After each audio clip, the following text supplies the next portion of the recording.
Given that today would have been Tolkien's birthday, I thought of doing something a bit more special than reading excerpts or just covering the events described in his novels. So, I've gone ahead and decided to share with you the first part of an article I wrote a while ago for Galaxia 42, a Romanian online sci-fi and fantasy journal.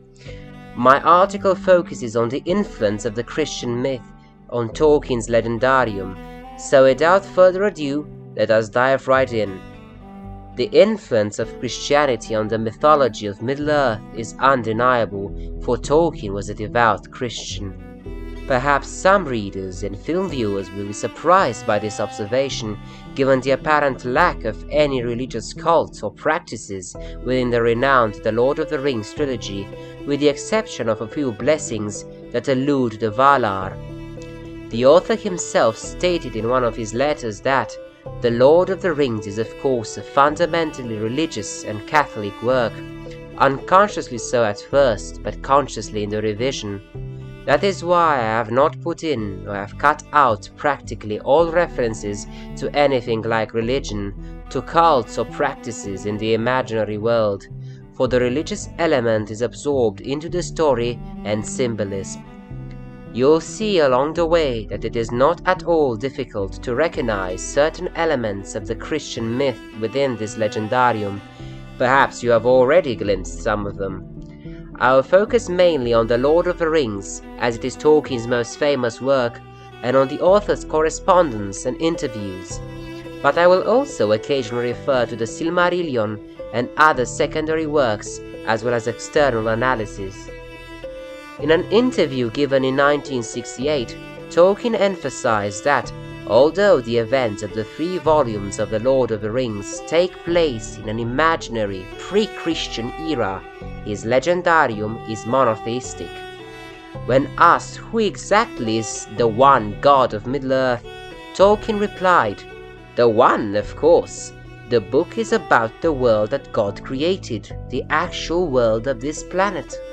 So there is no doubt that, in Tolkien's mind, the demiurge of Middle-earth, called Eru or Ilúvatar, meaning the All-Father, was not a distinct fictional entity, but rather the literary equivalent of the god of the Abrahamic religions.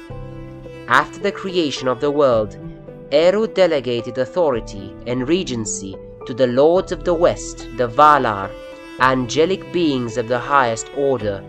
We are told that, among the Valar, Manwë is dearest to Ilúvatar and understands most clearly his purposes. However, this does not mean that the demiurge does not involve himself in the events of Middle-earth, especially at key moments.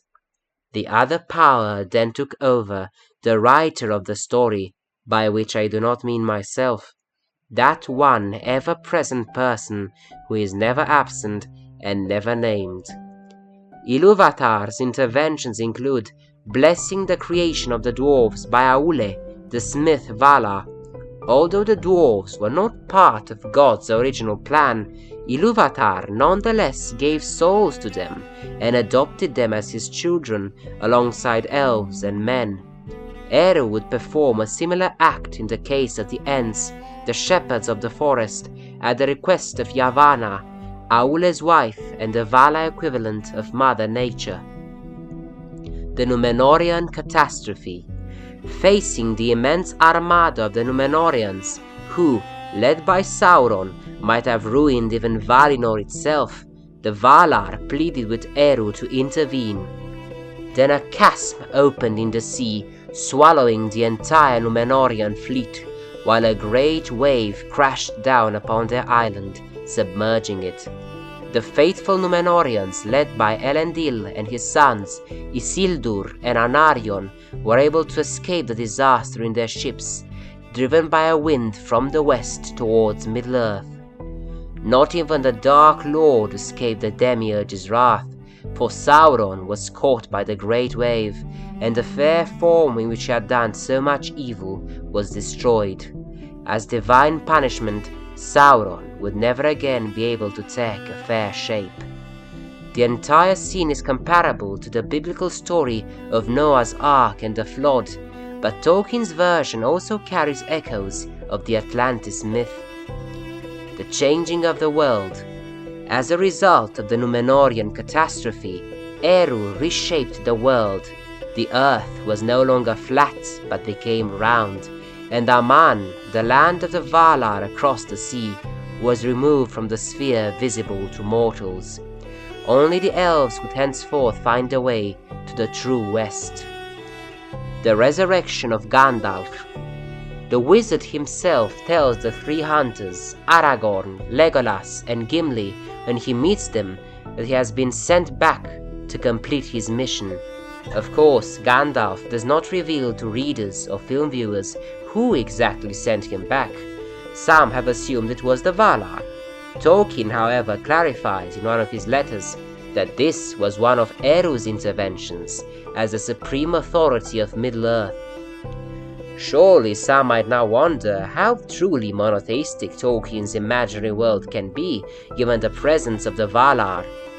Admittedly, they form a kind of a pantheon, and the influence of Greco-Roman mythology in the shaping of these characters cannot be denied. For instance, the ancient gods Hephaistos Vulcan, Poseidon Neptunus, Ares Mars, and Hades Pluto have direct counterparts in Tolkien's stories. Aule, the great smith, Ulmo, the lord of waters, Tulkas, the valiant, and Mandos, the doomsman of the Valar.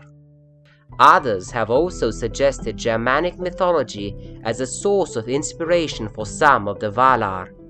Thus, Tulkas, the strongest among the Valar, is said to be based on mighty Thor, the most powerful of the Aesir, the Norse gods, and bearer of the hammer Mjolnir. Even within the imaginary universe itself, some inhabitants of Middle-earth, particularly among the race of men, refer to the Valar as gods, a term occasionally used by the author as well. However, as theologian Ralph C. Wood pointed out, the Valar are not polytheistic divinities, but subordinate beings that Ilúvatar has created with the flame imperishable of his own spirit.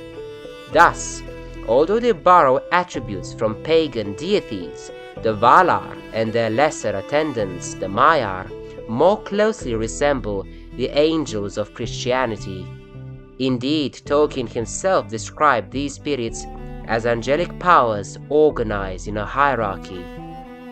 The Valar could be seen as the literary equivalent of the seraphim and cherubim, while the Maiar are akin to archangels. Both groups are further divided into several levels according to their power, knowledge, and respective spheres of influence. Sauron, for instance, was a being of the same kind as Gandalf and Saruman, but of a far higher order. Since we have brought up the Maiar, one of their chiefs, Eonwe, the banner-bearer and herald of Manwe, can be seen as a kind of hybrid between the Greco-Roman god Hermes Mercurius and the archangel Michael from Christianity, for he is both a messenger of the gods, the Valar, and a warrior angel, with Tolkien noting that Eonwe's skill in arms is unsurpassed. Eonwe is sent with the host of the West to defeat Morgoth in the Great Battle, similar to how the Archangel Michael is sent to lead the host of angels in the war to cast out the devil and his followers from heaven. Theologian Ralph C. Wood also argues that the cosmogonic story presented by Tolkien in the Silmarillion bears a distinctly Abrahamic influence. Just as in Genesis, Yahweh creates in concert with his heavenly court, "Let us make man in our image," so does Ilúvatar employ his 15 Valar in making the music of the cosmos. Well, that's it for today, and as always, thank you very much for watching.